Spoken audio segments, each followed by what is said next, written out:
क्या आपने कभी सोचा है कि जो खूबसूरती आपको पाकिस्तानी ड्रामों, फिल्मों, टिकटॉक और इंस्टाग्राम पर दिखाई जाती है, वो असल में कितनी सच्ची है? क्यों आज इतनी सारी लड़कियां अपनी स्किन से खुश नहीं हैं? क्यों इतनी सारी लड़कियां अपनी नाक, अपने होंठ, अपने चेहरे को लेकर हर दिन खुद को आईने में देखकर कम महसूस करती हैं? और क्यों हमने धीरे धीरे ये मान लिया है कि हम जैसे दिखते हैं, हमारी फैमिली जैसी दिखती है, हमारी कम्युनिटी जैसी दिखती है, वो सुंदर नहीं है? पाकिस्तान में ब्यूटी अब एक चॉइस नहीं रही, ब्यूटी अब एक प्रेशर बन चुकी है। जब आप टीवी स्क्रीन पर किसी ड्रामा एक्ट्रेस को देखते हैं या सोशल मीडिया पर किसी टिकटॉकर को देखते हैं तो आपको एक परफेक्ट चेहरा दिखाया जाता है, बिना दाग धब्बों के, गोरी चमकती skin, sharp nose, perfect jaw line, और ऐसा लगता है जैसे ये सब ऊपर वाले की देन हो।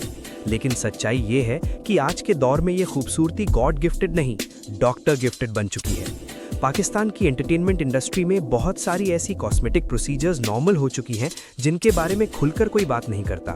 Knows jobs, lip fillers, jaw और chin enhancement, botox, face tightening, fat removal और स्किन लाइटनिंग इंजेक्शंस।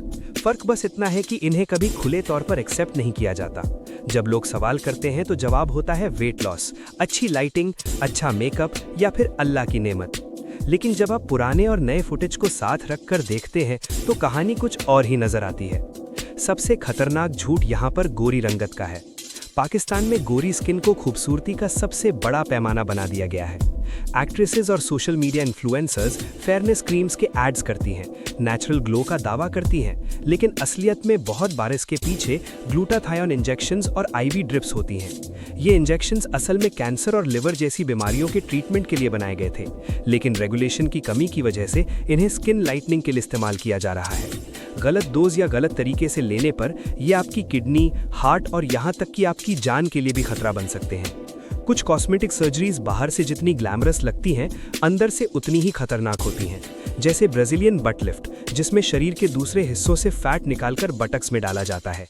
दुनिया की मेडिकल स्टडीज बताती हैं कि ये सबसे खतरनाक कॉस्मेटिक सर्जरीज में से एक है, जिसमें हर कुछ हजार ऑपरेशंस में से एक मरीज की मौत हो जाती है। लेकिन सोशल मीडिया पर इसे ट्रांसफॉर्मेशन और सेल्फ लव के नाम पर सेल किया जाता है। असल नुकसान यहाँ पर इन एक्टर्स या इन्फ्लुएंसर्स को नहीं होता, असल नुकसान होता है आम लोगों को। एक 16 या 17 साल की लड़की जब इंस्टाग्राम या टिकटॉक स्क्रॉल करती है तो वो ये नहीं जानती कि कौन सा फिल्टर है, कौन सा फिलर है और कौन सी सर्जरी है। वो बस खुद को उनसे कंपेयर करती है और फिर आईने में खुद को देखकर सोचती है कि मेरी स्किन वैसी क्यों नहीं है, मेरी नाक वैसी क्यों नहीं है, मेरा फिगर वैसा क्यों नहीं है। यहीं से इनसिक्योरिटी शुरू होती है। रिसर्च बताती है कि साउथ एशिया में बहुत बड़ी तादाद में यंग लड़कियां अपनी बॉडी से खुश नहीं हैं। बॉडी इमेज इश्यूज की वजह से डिप्रेशन, एंजाइटी, ईटिंग डिसऑर्डर्स और कई बार खुद को नुकसान पहुंचाने के ख्याल तक आने लगते हैं। कुछ लोग बॉडी डिस्मॉर्फिक डिसऑर्डर जैसी मानसिक बीमारी का शिकार हो जाते हैं, जिसमें इंसान को हर वक्त अपनी बॉडी में ऐसी कमियां दिखती रहती हैं जो असल में होती ही नहीं। ये प्रेशर सिर्फ औरतों पर नहीं है, मेल एक्टर्स और इन्फ्लुएंसर्स पर भी बालों, जॉ लाइन, बॉडी और एजिंग को लेकर जबरदस्त दबाव रहता है। हेयर ट्रांसप्लांट, जॉ फिलर्स और बोटॉक्स जैसी चीजें यहाँ भी कॉमन हो चुकी हैं, लेकिन मर्दों को अपनी इनसिक्योरिटी के बारे में बात करने की इजाजत ही नहीं दी जाती। ड्रामा इंडस्ट्री में कैमरा भी सच नहीं दिखाता। Soft lighting, skin smoothing, post production और फिल्टर्स मिलकर एक ऐसी रियलिटी क्रिएट करते हैं जो असल जिंदगी में मौजूद ही नहीं होती, लेकिन दर्शक उसे सच मान लेते हैं और खुद को उसी स्केल पर तौलने लगते हैं। ये सब कोई एक्सीडेंट नहीं है, ये एक पूरा सिस्टम है। ब्यूटी क्लिनिक्स पैसा कमाते हैं, ब्रांड्स इनसिक्योरिटी बेचते हैं और सेलिब्रिटीज अपनी चुप्पी के बदले फायदा उठाते हैं। कीमत चुकाता है आम इंसान, जो खुद से नफरत करने लगता है और ये सोचने लगता है कि उसमें ही कुछ कमी है। सच ये है कि आपकी स्किन का रंग कोई प्रॉब्लम नहीं है, आपकी नाक की शेप कोई प्रॉब्लम नहीं है, आपकी बॉडी और आपकी जेनेटिक्स कोई प्रॉब्लम नहीं है। प्रॉब्लम है वो फेक ब्यूटी स्टैंडर्ड्स जो आपको हर दिन ये महसूस कराते हैं कि आप काफी नहीं हैं। अगर खूबसूरती इतनी आसान होती तो उसे सर्जरी टेबल पर ढूंढने की जरूरत नहीं पड़ती, और अगर परफेक्शन असली होता तो हर चमकता चेहरा सुई और इंजेक्शन का मोहताज नहीं होता। लेकिन ये सिर्फ सोशल मीडिया का असर नहीं है। असल जिंदगी में भी कई पाकिस्तानी एक्ट्रेसेस और टिकटॉकर्स अपने लुक्स को लेकर दबाव झेलती हैं। सोचिए, जब किसी टीवी ड्रामा की शूटिंग शुरू होती है या किसी मॉडलिंग शूट में उन्हें कैमरे के सामने परफेक्ट दिखना होता है तो उनकी असलियत छुप जाती है।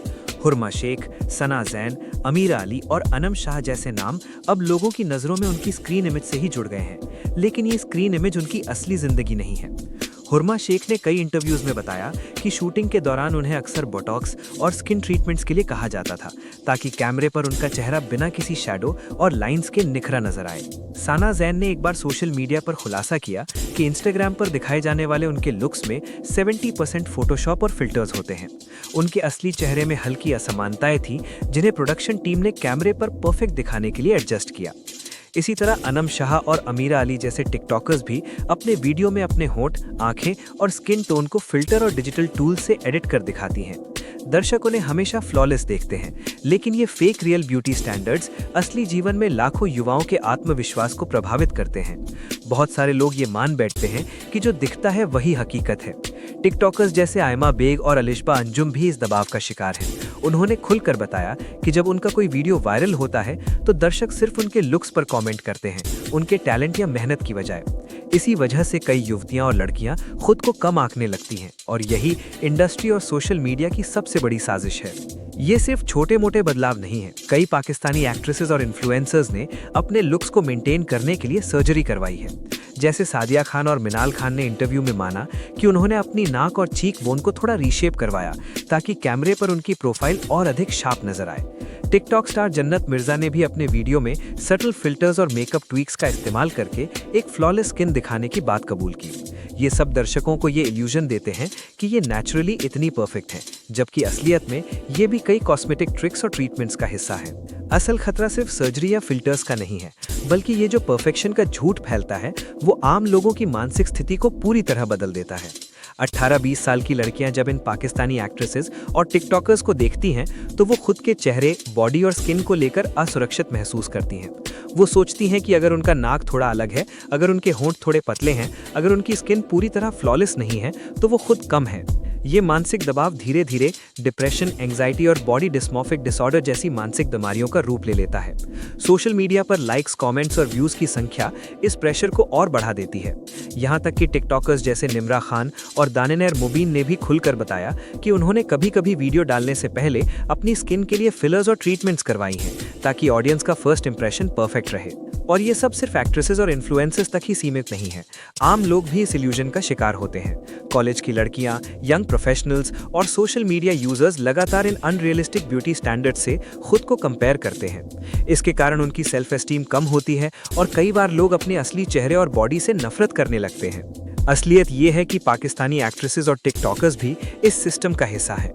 चाहे वो हिना अल्ताफ हो, माहिरा खान, माया अली या नूर बुखारी, ये सभी कभी ना कभी कॉस्मेटिक ट्रीटमेंट्स, फिल्टर्स या डिजिटल एडिट्स के जरिए अपने लुक्स को मेंटेन करती हैं।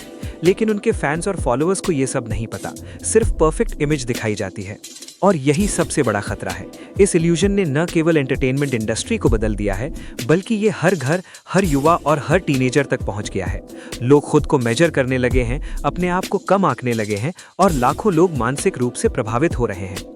यही वजह है कि कॉस्मेटिक सर्जरी, स्किन ट्रीटमेंट्स और डिजिटल फिल्टर्स का तेजी से बढ़ना कोई कोइंसिडेंस नहीं है, बल्कि ये पूरे समाज के परसेप्शन और साइकोलॉजी को मैनिपुलेट करने का तरीका है। असल में खूबसूरती कोई सर्जरी, फिलर या फिल्टर नहीं है। खूबसूरती आपकी नेचुरल बॉडी, आपकी नेचुरल स्किन, आपकी यूनिकनेस में है। लेकिन जब पाकिस्तानी एक्ट्रेसेस और टिकटॉकर्स परफेक्शन का इल्यूजन फैलाते हैं, तो लाखों लोग इसे असली मानकर खुद को कमतर महसूस करते हैं। ये कहानी सिर्फ ग्लैमर की नहीं है, ये कहानी उन लाखों लोगों की भी है जो हर दिन खुद को परखते हैं और अपने असली आप से डरते हैं। दोस्तों, अब मैं आपसे पूछना चाहता हूँ, आप अपनी राय नीचे कमेंट्स में जरूर दें। आपको ये वीडियो कितनी हकीकत लगी और आपको क्या लगता है, ये जो पाकिस्तानी एक्ट्रेसेस और टिकटॉकर्स अपने लुक्स के लिए कॉस्मेटिक ट्रीटमेंट्स, फिल्टर्स और सर्जरीज का इस्तेमाल करती हैं, क्या ये सही है या गलत? सोचिए, जब हुर्मा शेख, सना जैन, अमीरा अली या अनम शाह जैसी नामचीन पर्सनैलिटीज कैमरे पर फ्लॉलेस नजर आती हैं, तो उनके पीछे कितना मेहनत, कितना प्रेशर और कितनी कॉस्मेटिक एडजस्टमेंट्स होती हैं। क्या हमें सच में लगता है कि ये सब नेचुरल है, या फिर ये सिर्फ ऑडियंस के परसेप्शन को कंट्रोल करने का एक तरीका है? और इसी वजह से हम रोजाना खुद को कंपेयर करते हैं। इंस्टाग्राम, टिकटॉक और टीवी पर दिखने वाली इन परफेक्ट इमेजेस को देखकर लाखों लोग अपने आप को कमतर समझते हैं, छोटे मोटे फ्लॉज को लेकर स्ट्रेस्ड हो जाते हैं, और यही इल्यूजन हमें मेंटली प्रभावित करता है।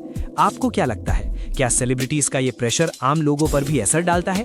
क्या यंग गर्ल्स और बॉयज खुद को इस अनरियलिस्टिक ब्यूटी स्टैंडर्ड के हिसाब से जज करते हैं? मैं जानना चाहता हूं आपकी राय। आप कमेंट में जरूर बताइए कि आपको वीडियो में दिखाई गई हकीकत कितनी सच लगी। क्या आपको लगता है कि पाकिस्तानी एक्ट्रेसेस और टिकटॉकर्स को अपने लुक्स को लेकर ऐसा प्रेशर होना चाहिए या फिर उन्हें अपनी नेचुरल ब्यूटी के साथ रहने देना चाहिए? और हाँ, अगर आपको वीडियो पसंद आया हो तो लाइक और शेयर जरूर करें और सब्सक्राइब करना मत भूलिए। आपकी राय हमारे लिए बहुत मायने रखती है।